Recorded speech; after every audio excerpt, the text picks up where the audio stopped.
ça c'est bien, vous n'avez qu'à le lire. Non, non, c'est plus subtil. Maintenant, il y a un jeu fabriqué par Patrice Romnen le vendredi, y compris le samedi demain. Vous allez voir.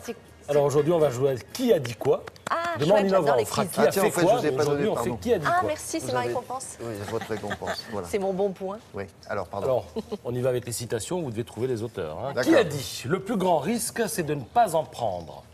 C'est un chanteur, il a 55 ans. Il a pris un risque récemment, c'est-à-dire qu'il a Julien fait Clerc.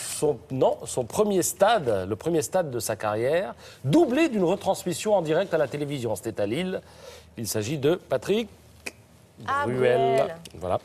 Qui fait la une de TV Magazine et qui, je le rappelle, a 55 ans et toujours en pleine forme. 55 55. Ouais. Qui a dit « Les concerts chers ne se justifient pas ». Un chanteur? Oui, c'est quelqu'un qui parle peu et qui, en l'occurrence, je pense, parle d'or.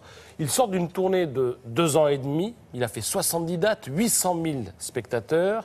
Et c'est le leader du groupe Indochine. Il s'agit de Nicolas Sirkis, qui accorde une belle interview ce matin aux Parisiens. Oui, il n'est pas langue de bois, là. Hein. Oui, il raconte que pendant sa tournée, les places étaient à 40 €. Et il dit pour une famille, 40 €, c'est déjà cher. La moindre des choses, c'est de respecter le public qui te fait vivre. Beaucoup de mes collègues devraient réfléchir à la question. Il parle aussi de son rapport à Dieu, de son rapport à la mort. Enfin, il se livre. Et lui qui parle peu, habituellement, bien se livre beaucoup ce matin. C'est dans le Parisien. Qui a dit « Il chercha une dernière fois sa respiration et alla rejoindre ses nombreuses victimes dans l'autre monde ». Alors on parlait comme ça dans l'Ouest américain au 19e siècle. C'est pas facile, hein. Je vais vous donner la réponse assez rapidement. C'est un grand shérif. Il s'appelait... Wyatt Earp. Non, Wyatt Earp. Non, Pat Garrett. Alors, Pat Garrett, Billy oui. the Kid. Oui, c'est l'homme Pat qui a mis un terme à la carrière du bandit Billy the Kid, dont toute l'histoire nous est racontée par le magazine American Legend. Alors à 14 ans...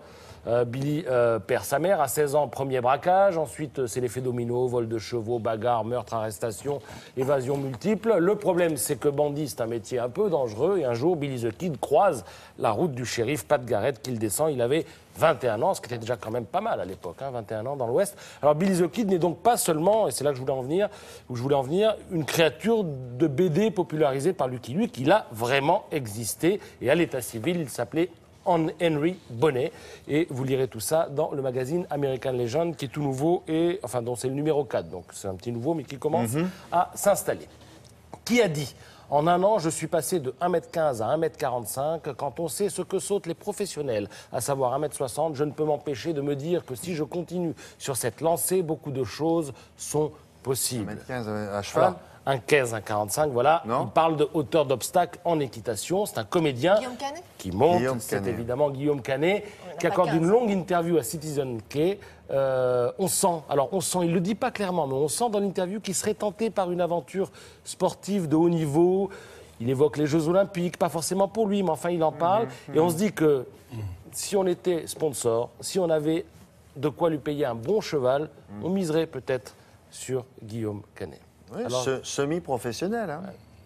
Mais si M. Qatar... Ah, M. Qatar, parce toujours que Guillaume Canet dit il faut, à un moment, il faut aussi un bon cheval. Et un bon cheval, ça coûte des millions d'euros. Il y a peut-être d'autres sponsors, non?